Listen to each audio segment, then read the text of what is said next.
এই অনুষ্ঠানসমূহক মাটিৰ পট্টা দিয়াৰ এটা বিশেষ আঁচনি আমি হাতত লৈছিলোঁ। আজি কেবিনেটে সমগ্ৰ ৰাজ্যৰ 942টা নামঘৰ, মন্দিৰ, ক্লাব, মহিলা সমিতি আদিক মাটি বা ভূমি আবণ্টন কৰাৰ প্ৰস্তাৱ স্বীকৃতি দিয়ে। ঠিক সেইধৰণে বিভিন্ন শিক্ষানুষ্ঠান, ছ'চিঅ' কালচাৰেল অৰ্গেনাইজেশ্যন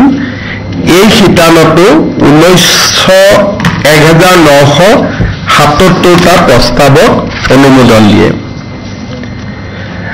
আপোনালোকে জানে যে ৰাজ্যজুৰি জিলা পৰিষদসমূহৰ নিৰ্বাচন সম্পূৰ্ণ হয়। আজি কেবিনেটে জিলা পৰিষদসমূহৰ অধ্যক্ষ আৰু উপাধ্যক্ষ এই সংক্ৰান্তত মহিলাৰ বাবে সংৰক্ষণ, অনুসূচিত জাতিৰ বাবে সংৰক্ষণ আৰু অনুসূচিত জনজাতিৰ বাবে সংৰক্ষণ এই তিনিওটা লটাৰীৰ জৰিয়তে কৰিবলৈ সিদ্ধান্ত লয়। বিভিন্ন ৰাজনৈতিক দলৰ উপস্থিতিত লটাৰী হ'ব আৰু লটাৰীয়ে নিৰূপণ কৰিব কোন সমষ্টি মহিলা হ'ব, কোনজন জিলা পৰিষদৰ সভাপতি অনুসূচিত জাতিৰ হ'ব, কোনজন জিলা পৰিষদৰ সভাপতি অনুসূচিত জনজাতিৰ হ'ব। আজি কেবিনেটে আৰু দুটা গুৰুত্বপূৰ্ণ সিদ্ধান্ত গ্ৰহণ কৰে। এটা হ'ল মৰাণ অট'নমাছ কাউন্সিল আৰু মটক অট'নমাছ কাউন্সিল। এই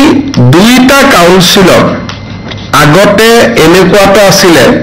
যে মৰাণ যদি মানুহ বেছি আছে, গাঁওখন মৰাণ কাউন্সিলত গুচি যায়, তেতিয়া আন জাতি জনগোষ্ঠীৰ মানুহে আপত্তি কৰে। এতিয়া আজি কেবিনেটে এটা সিদ্ধান্ত লৈছে যে মৰাণ আৰু মটক কাউন্সিল, মৰাণ আৰু মটক মানুহখিনিক লৈ হ'ব আৰু তেওঁলোকৰ পৰিয়ালসকলক লৈ হ'ব। মৰাণ মটক কাউন্সিলত অকল মৰাণ মটক ৰাইজেহে ভোট দিব, আন ৰাইজে ভোট নিদিয়ে। আৰু গাঁওখনতো যদি বহুবোৰ মানুহ আছে, মৰাণ মটক পৰিয়ালকেইটাহে মৰাণ মটক কাউন্সিলত অন্তৰ্ভুক্ত হ'ব। ইয়াৰ ফলত আজি কিছুদিন ধৰি উজনি অসমত মৰাণ মটক কাউন্সিলত বিভিন্ন কোনোবাই কয় আমি সোমাম, কোনোবাই কয় আমি নুসুমাম, এই ধৰণৰ বিতৰ্কটোৰ এতিয়া অৱসান ঘটিব। খালি মৰাণ কাউন্সিলত মৰাণ পৰিয়ালসমূহ সোমাব, মটক কাউন্সিলত মটক পৰিয়ালসমূহ সোমাব। মানে মটক আৰু মৰাণেহে ভোট দিব, বেলেগ মানুহে ভোট নিদিয়ে। গতিকে এইটো তেখেতসকলৰ লগত আমি আলোচনা কৰি আমি এইটো সিদ্ধান্ত লৈছিলোঁ। Only the population belonging to the Moran community in the area notified by the state government as council area under this act without affecting the rights of the other category of citizen, people or communities within the notified area. তাৰমানে যদি এখন গাঁও notify কৰোঁ, সেই গাঁওখনৰ মৰাণ আৰু Matak মানুহখিনিহে কাউন্সিলত vote দিব, আন ৰাইজে তাত ভোট নিদিয়ে। ইয়াৰ ফলত যিটো এটা অকণমান মানুহখিনিৰ মাজত আমি বুজাবুজি কৰিব পৰা নাছিলোঁ, আজি সেই সমস্যাটোৰ সমাধান হ'ব। আৰু ইয়াৰ ফলত আমি নৱেম্বৰ ডিচেম্বৰ মাহত মৰাণ মটক কাউন্সিলৰ নিৰ্বাচন আমি পাতিব পৰা পৰিৱেশত আমি গৈ উপস্থিত হ'ম। ছেপাৰেট ভোটাৰ তালিকা অকল মৰাণ আৰু মটক মানুহখিনিক লৈ বা তেওঁলোকৰ জনবসতিক লৈ সম্পূৰ্ণ এখন নতুন ভোটাৰ তালিকা হ'ব। সেই ভোটাৰ তালিকাত আন লোক নুসুমায়। আজি আমাৰ কেবিনেটত আৰু আমি দুটামান কথা অনানুষ্ঠানিকভাৱে আলোচনা হয়। আপোনালোকে দেখিছে যে প্ৰতিদিনে আমি 20-25-30 জন মানুহক আমি অসমৰ পৰা পুছবেক কৰি আছো। কিন্তু এনেকুৱাও নহয় যে পুলিচে সকলোকে ধৰিব পাৰিছে। আজি এটা কেবিনেটত আমি আলোচনা কৰিছিলোঁ যে আধাৰ অসমত বহু বছৰ হৈ গ'ল, প্ৰাপ্তবয়স্ক মানুহে এতিয়া আধাৰ লোৱাৰ প্ৰয়োজনীয়তা নাই, কাৰণ তেওঁলোকক ইতিমধ্যে আধাৰ দিয়া হৈ গৈছে। এতিয়া আধাৰ দিব লাগে খালি শিশুক নতুনকৈ জন্ম হোৱা গতিকে আমি এতিয়া অসমত এটা নিয়ম আনিম অহা কেবিনেটত এই বিষয়ে আৰু আলোচনা হ'ব অলপ ভাল কৰি যে প্ৰাপ্তবয়স্কই আধাৰ বিচাৰিলে অকল জিলা উপায়ুক্তহে তাক দিব পাৰিব আন কোনেও প্ৰাপ্তবয়স্কক আধাৰ দিব নোৱাৰিব ইয়াৰ ফলত বাংলাদেশৰ পৰা অহা ফ্ৰেছ মানুহে আধাৰ কাৰ্ড ল'ব নোৱাৰিব আৰু একেবাৰে আমি ৰাস্তাটো বন্ধ কৰা নাই কোনোবা যদি জেনুইন মানুহ আছে বিশেষকৈ চাহ বাগিচা অঞ্চলত কিছু জেনুইন মানুহ এতিয়াও আধাৰ পোৱা নাই তেওঁলোকক জিলা উপায়ুক্তজনে দিব পাৰিব তাৰমানে আগতে আধাৰ কেন্দ্ৰতে পাই যায় বা এছডিসি অফিচত পায় এটা ডিসি জনে নিজে নোচোৱালৈকে আধাৰ পোৱা ৰাস্তাটো বন্ধ হৈ যাব এইটো এটা অসমত আমি নতুন বিদেশী মানুহে যাতে আধাৰ নাপায় তাৰ কাৰণে এটা ডাঙৰ ব্যৱস্থা হ'ব এটা ডিটাৰেন্ট হ'ব আৰু আজিকালি আধাৰ লবৰ কাৰণে বা এইবাৰ ভোটাৰ লিষ্টতো নাম সোমাবৰ কাৰণে জন্ম মৃত্যুৰ প্ৰমাণ পত্ৰ লাগিব লাহে লাহে সেই কাৰণে আমি জন্মৰ প্ৰমাণ পত্ৰ দিয়া ব্যৱস্থাকো অলপ টাইট কৰিব খুজিছো বহুদিন আগতে জন্ম লোৱা মানুহেও যে আজি মোৰ বয়স 16 বছৰ আগত ডেট এটা দি মই বেক ডেটত জন্ম পত্ৰ লওঁ বেক ডেট মানে ইলিগেলি নহয় লিগেলিয়ে লওঁ মই লিখিয়ে দিওঁ যে মোৰ 1980 চনত জন্ম হৈছিল তেতিয়া মই জন্মৰ প্ৰমাণ পত্ৰ ল'ব নোৱাৰিলো এতিয়া মোক জন্মৰ প্ৰমাণ পত্ৰ দিয়ক তেনেকুৱা কেছ বিলাকো ডিসিৰ ওচৰলৈকে যাব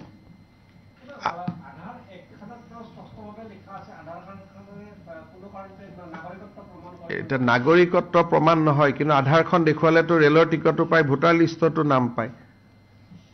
এক্টৰ লিখা আৰু বাস্তৱৰ কথাটো বেলেগ আধাৰখন দেখুৱালেতো আপুনি দিল্লী মুম্বাই কলিকতা সকলোতে গৈ আপুনি ভোটাৰ লিষ্টতো নাম সোমাব পাৰে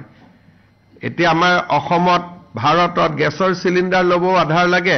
বেংক একাউণ্ট খুলিব আধাৰ লাগে গতিকে আধাৰখন হৈ গলে বাকি কামখিনি ইজি হৈ যায়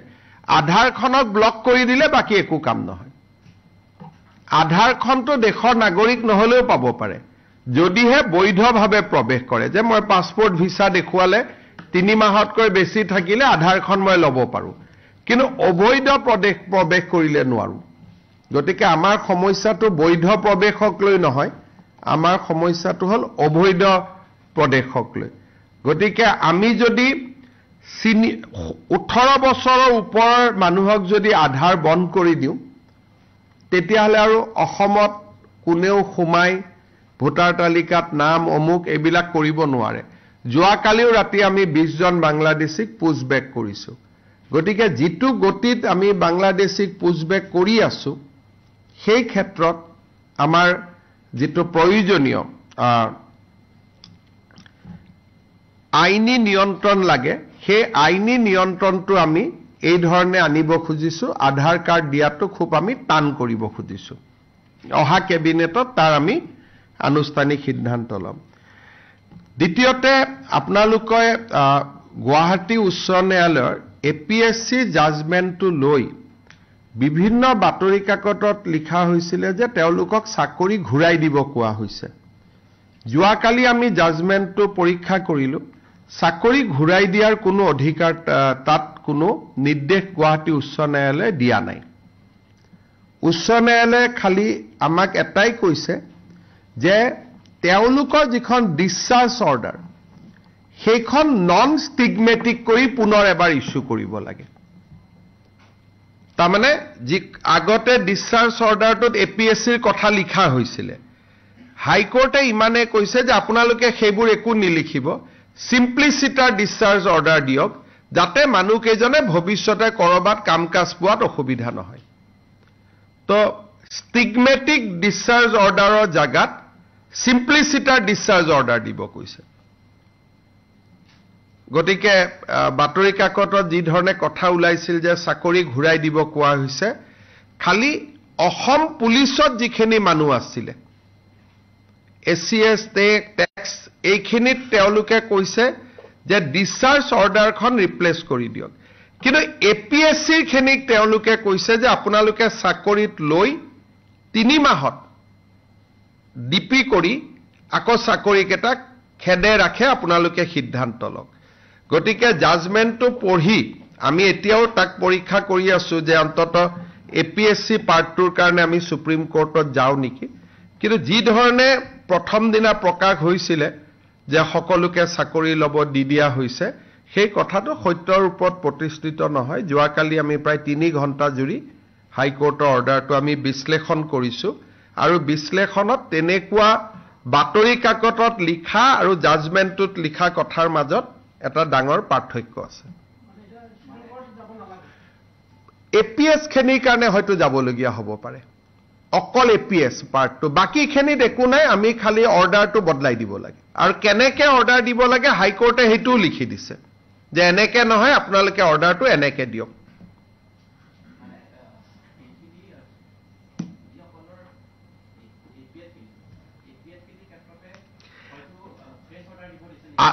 আসাম পুলিচ সাৰ্ভিসৰ যিখিনি ইয়া টেকনিক্যাল কথাটো এনেকুৱা আসাম পুলিচৰ মানুহখিনিক আমি যেটো প্ৰবেশনত আছিল বুলি ধৰি লৈছিলো হাইকোৰ্টে হেতু প্ৰবেশন বুলি মনা নাই সেই কাৰণে আসাম পুলিচৰ ক্ষেত্ৰত নিৰ্দেশ ইমানে যে তেওঁলোকক আপোনালোকে চাকৰিত লওক কিন্তু দৰমহা নিদিব আৰু 3 মাহৰ ভিতৰত ডিপাৰ্টমেন্টাল প্ৰসিডিং কৰি আপোনালোকে যি সিদ্ধান্ত লৈ লওক তাৰমানে তাতো একেবাৰে চাকৰি দিব দিয়া নাই এটা গ্ৰেডেড ৰেসপন্স কিন্তু এসিএস ট্যাক্স ডিটিও এইবিলাকৰ ক্ষেত্ৰত কৈছে যে নিলম বৰখাস্তকৰণৰ আদেশখন খালি বদলাই দিও হে পুৰণাখন উদ্যোগ কৰিলক নতুন এখন দিও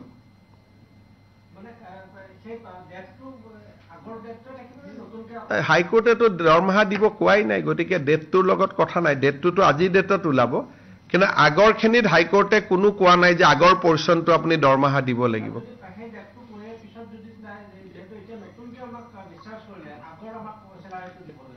হাইকোৰ্টে অৰ্ডাৰটোতে লিখি দিছে কাকো স্যালাৰি দিয়া নহয় বুলি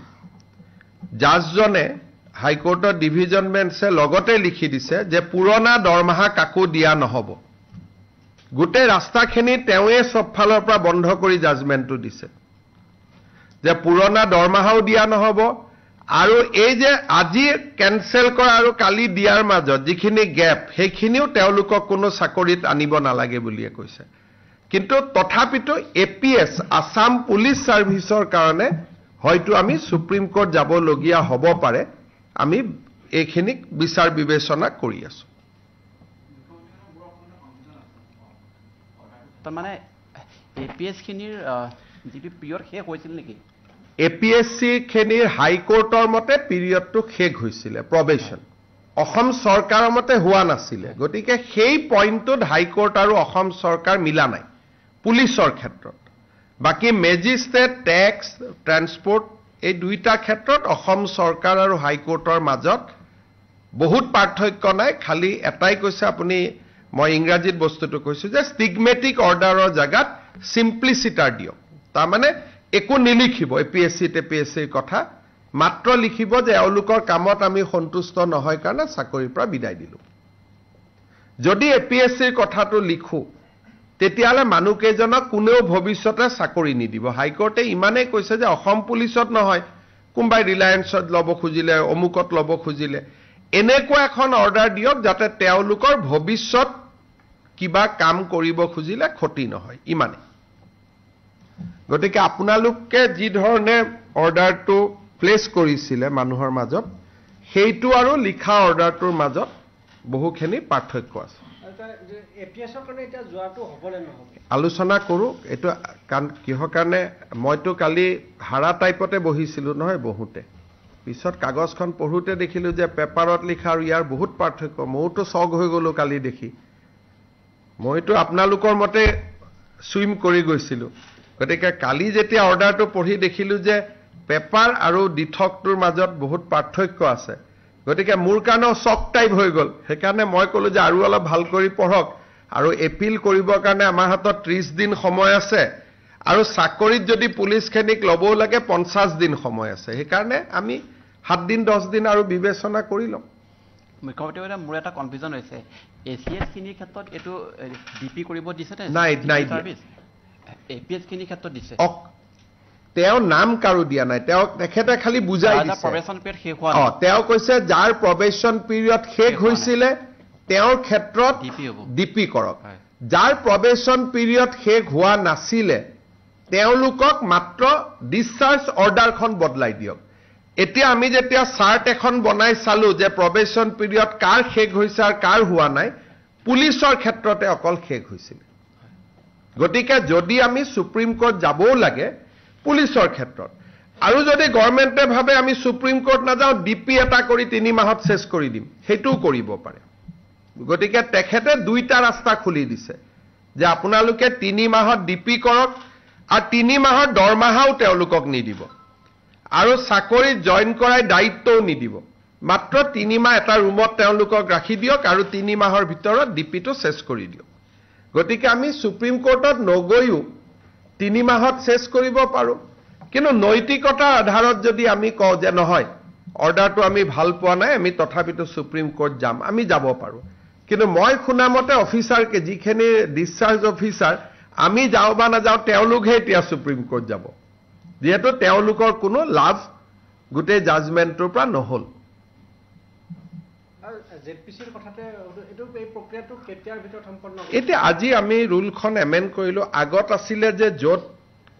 পপুলেশন ওয়াইজ এতিয়া আমি কৰিলো লটাৰী ওয়াইজ গতিকে আজি কেবিনেট হল কালি নটিফিকেশন হ'ব নটিফিকেশন হোৱাৰ পিছত পঞ্চায়ত মিনিষ্টাৰে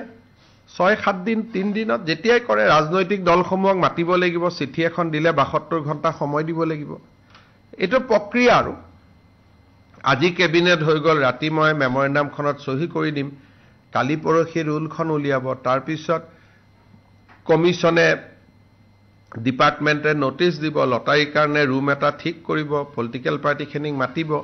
দুদিনত মাতিলে তেওঁলোকে ক'ব যে কম সময়ত আমি নাহো অন্তত আমাক 3 দিন সময় দিয়ক 7 দিন দিয়ক এই যেটো প্ৰক্ৰিয়াটোৰ কাৰণে যিখিনি জৰুৰী এই যেটা এই মুহূৰ্তত যেটো পঞ্চায়তসমূহ গঠন হৈ আছে বিভিন্ন অভিযোগ আহিছে সঁচা মিছাটো আমি নাজানো নিউজ আহিছে যে বাল্য বিবাহৰ লগত জড়িত থকা ব্যক্তি লিখিছে তেওঁলোকে জেলত যাব মানে অভিযোগটো যদি কোনোবা এফআইআৰ হিচাপত দিয়ে যে এখেতৰ বাল্য বিবাহত জড়িত সমস্যাটো হল যে থানাত দিব লাগিব পঞ্চায়ত সচিবৰ সচিবৰ ইয়াতো কাম নাই এটো ক্ৰিমিনেল কেছ হয় কোনোবাই কৈছে যে মেট্ৰিক সাৰ্টিফিকেটখন ভুৱা কোনোবাই কৈছে পিউ সাৰ্টিফিকেটখন ভুৱা গতিকে এনেকুৱা গোটেই কেছখিনি পুলিচ থানাত দিব লাগিব আৰু পুলিচ থানাত দিয়াৰ লগে লগে পুলিচে তাৰ ওপৰত একশন ল'ব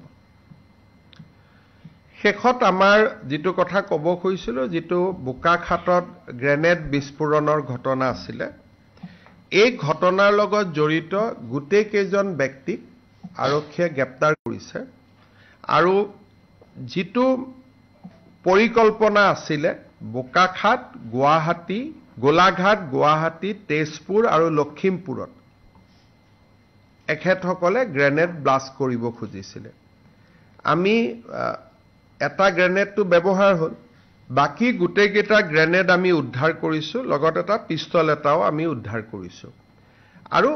ইয়াৰ লগত জড়িত ব্যক্তি কেইজনকো আমি গ্ৰেপ্তাৰ কৰিছো আৰু তেওঁলোকৰ ঘৰৰ পৰাই গ্ৰেনেড আৰু পিস্তলো আমি উদ্ধাৰ কৰিছো এতিয়া ফাৰ্ডাৰ ইনকুৱাৰী চলি আছে যে ব্যক্তিসকলক কোনে এই কাম কৰিবৰ বাবে উৎসাহিত কৰিছিল সেই পাৰ্টটো এতিয়াও তদন্তত ওলাই অহা নাই তেওঁলোকে বেলেগ বেলেগ কথা বেলেগ বেলেগ সময়ত কৈ আছে সেই পাৰ্টটোৰ কাৰণে সময় লাগিব কিন্তু ঘটনাটোৰ লগত জড়িত আটাইকেইজনক গ্ৰেপ্তাৰ কৰা হৈছে ডিজিপিয়ে প্ৰেছত ক'ব আৰু 3টা নতুন গ্ৰেনেড আৰু এটা পিস্তলো উদ্ধাৰ কৰা হৈছে it is not yet confirmed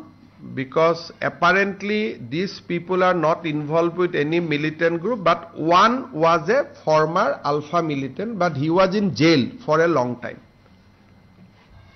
and these people are little criminal in nature they are involved in cattle trade etc and one person was arrested for drugs also earlier so gotike একেবাৰে কোনোবা militant organisation বুলি ক'ব নোৱাৰি going by there এণ্টিচিডেণ্টছ নাই এতিয়ালৈকে উই have in because operation is still on, one person we have not able to arrest. He is in somewhere in he is not in Assam, but we know where he is. So ultimately one person who was the key person, he is to be picked up. Guwahati DGP kobo details Guwahati Lakhimpur Tezpur Golaghat হৈ গল so গোলাঘাটটো আছিল গোলাঘাটটো সফল হল বাকি তিনিটা জায়গাত সফল নহল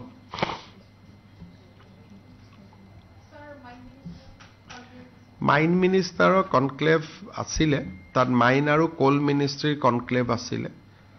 অসমক লৈ তেওঁলোক খুবেই সন্তুষ্ট কাৰণ যোৱা বছৰ আমি 5টা ব্লক আমি অকশন কৰিব পাৰিছিলো আৰু প্ৰথমবাৰ উত্তৰ পূব অসমৰ জৰিয়তে অকশনৰ মানচিত্ৰত আহিব পাৰে হেতু কাৰণে আজি সকলোৱে অসমক ধন্যবাদ জনাইছে কিষাণ ৰেড্ডি ডাঙৰীয়া আমাৰ কয়লা মন্ত্ৰী তেওঁৰ লগত আজি মোৰ বৈঠক হৈছিল কাৰণ আমাক 3400 মেগাৱাট কয়লা উৎপাদনৰ কাৰণে আমাক কয়লা লাগিব আৰু কোল ইণ্ডিয়াক আজি আমি ৰিকুৱেষ্ট কৰিছো যে আমাক কয়লাৰ খনি আবলটন কৰক আৰু উৰিষ্যা আৰু ছত্তীশগড়ৰ পৰা আমি কয়লা খনিৰ পৰা কয়লা বিচাৰিছো হেকাৰণে মই আজি তাতে গৈছিলো তেওঁলোকে কৈছে 10 পৰা 15 দিনৰ ভিতৰত এলোকেশন আমি পাই যাম তেতিয়া আমাৰ থাৰ্মেল পাৱাৰ প্লান্ট এটা আমি বনাব যিটো প্ৰচেষ্টা কৰি আছো আমি টেন্ডাৰলৈকে যাব পাৰিম যেটো গ্ৰেনেড বিস্ফোৰণৰ কথাটো আজি কৈছে প্ৰাক্তন আলফা জড়িত আছিল এজন এটা কথা হৈছে যে হেখিনি গড় শিকাৰী বুলি আৰক্ষীয়ে ষ্টেটমেন্ট দিছিল তেনেকুৱা কোৱা নাই আৰক্ষীয়ে এটাই ষ্টেটমেন্ট দিছিল যে আলফাও হ'ব পাৰে গড় শিকাৰীৰ লগত হোৱা ব্যক্তিও হ'ব পাৰে এতিয়া আমি নতুন এটা আৰু এটা এংগল আনিছো যে কোনোবা ক্ৰিমিনেল মাইণ্ডৰ বাকি গ্যাংও হ'ব পাৰে গতিকে কোন পিছত আছে এতিয়া আমি হিমানখিনিলৈকে ইনকুৱাৰী চেছ কৰিব পৰা নাই কিন্তু মেজৰ কথাটো হল যে বাকি গ্ৰেনেড কেটাৰ পিস্তলটো আমি ৰিকভাৰী কৰি ললো গতিকে যেটো কুটাঘাটাৰ সম্ভাৱনা আছিল সেইটো এতিয়া কমি গল হ্যান্ডমেড নহয় অৰিজিনাল পিস্তল আৰু গ্ৰেনেড কেটা অৰিজিনাল গ্ৰেনেড মানে ঘৰত বনাই লোৱা গ্ৰেনেড নহয় মুখ্যমন্ত্ৰী ডাঙৰীয়া আপুনি এইটো আপোনালোকে সুধিব লাগিব মুকটো কোৱা নাই মুক কৈছে স্থানত মুখ্যমন্ত্ৰী হ'ব পাৰে কোনোবা পলিটিচিয়ানৰ ঘৰতো মাৰা কথা হ'ব পাৰে কোনোবা বাতৰি কাকতৰ ঘৰতো মাৰা কথা হ'ব পাৰে কোনোবা টিভি ষ্টেচনতো হ'ব পাৰে কেনেকৈ জানিব কাৰণ আজিকালিতো সবেই টাৰ্গেট কোনো কাকো মানুহেতো এৰি নিদিয়া সবেই টাৰ্গেটত থাকে মুখ্যমন্ত্ৰী ডাঙৰীয়া আপুনি আজি কিছুদিন আগত কৈছিলে যে আমি অসমত যেটো সীমান্ত এৰিয়াজ বিলাক হয় তাতে আমি এখন পাৰ্মানেন্ট আৰ্মি বেস কেম্প বহাবলে কিবা সীমান্ত এৰিয়াৰ কথা কোৱা নাই আপুনি মই কৈছো অকল ধুবুৰী ওকে মই ধুবুৰীত বহিব আচ্ছা হেখিনি মানে কি এতিয়া হৈ যাব সব বস্তু মই কোৱাৰ লগে লগে মুখ্যমন্ত্ৰীৰ কথা আৰু এটিএম একে নহয়তো মুখ্যমন্ত্ৰী এটা কথা কোৱাৰ পিছত 3 বছৰ লাগিব প্ৰসেস হোৱাৰ পৰা ওকে গতিকে মুখ্যমন্ত্ৰীৰ কথাটো এটিএম বুলি নাভাবিব ইমান মোক কিয় মোৰ ওপৰত ইমান কিয় ভৰসা ৰাখে আপোনালোকে 4 দিনো হোৱা নাই কোৱা যে ধুবুৰীত এটা আমি আৰ্মিৰ কেম্প এটা কৰিম এটো কোৱা 4 দিনো হোৱা নাই গতিকে নহলে মই এটিএম বনি যাব লাগিব এইটো এই চোৰাংচোৱাৰ আগতীয়া ইনফৰমেশন আছিল নাই মই ক'ব নোৱাৰো কিন্তু থাকিলেওতো ব্লাষ্ট হলেই যদি কিবা আছিল যদিও আৰু হেতুটো ব্যৱহাৰত হোৱা নাই গতিকে এতিয়া তেওঁলোকে হয়তো ক'ব পাৰে আমাৰ আছিলে নাই কিন্তু সন্তুষ্টিৰ কথা এইটোৱে যে লগে লগে ধৰিলে আৰু বাকি 3টা জায়গাটো আমি নিউট্ৰেলাইজ কৰিব পাৰিলো কিন্তু অসমৰ দৰে জায়গাত যত ইমান বিলাক মিলিটেণ্ট অৰ্গেনাইজেশ্যন আছে সাৰাউণ্ডেড বাই নৰ্থ ইষ্ট আৰু বিভিন্ন মানুহৰ ইন্টাৰেষ্ট আছে গতিকে অসমৰ দৰে জায়গাত এনেকুৱা ধৰণৰ সম্ভাৱনা সদায় থাকে যে কোনোবাই নহয় কোনোবাই কুটাঘাট কৰিব আৰু বাংলাদেশত ৰিজিম চেঞ্জ হোৱাৰ পিছত এইবোৰ ঘটনাটো সম্ভাৱনা আৰু অধিক থাকে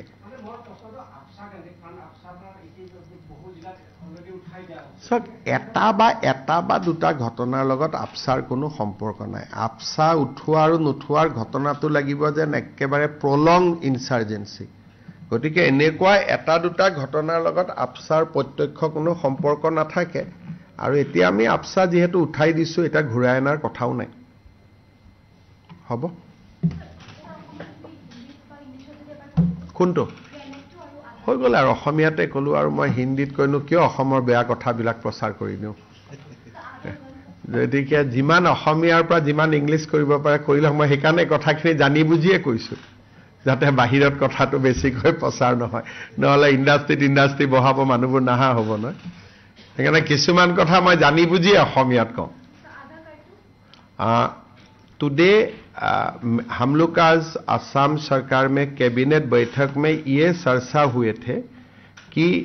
आधार कार्ड हम एडल्ट सिटीजन को अभी आगे देने का जो नियम है इसको थोड़ा हम लोग टाइट बनाना चाहता हूं बांग्लादेश से जो लोग आते हैं भारत और असम में नॉर्मली ये लोग एडल्ट होते हैं और अगर हमारा जितना आधार का कवरेज है ऑलरेडी हम लोग 100% अचीव कर चुका हो तो इसीलिए अगर कोई नया एडल्ट व्यक्ति आधार मांगे तो हम इसको पूरा थॉरो इंक्वायरी करना चाहता हूं और डीसी को ही अधिकार होगा उनको आधार देने का ऐसा एक नियम परिवर्तन का बारे में आज हम लोग चर्चा किया हूं और मेरा लगता है कि ऐसा अगर नियम बन जाते हैं तो बांग्लादेश से आते हुए फॉरेनर्स को आधार कार्ड लेना मुश्किल हो जाएगा और बिना आधार कार्ड घूमेगा तो पकड़ने भी हमारे लिए काफी इजी हो जाएगा ठीक है थैंक यू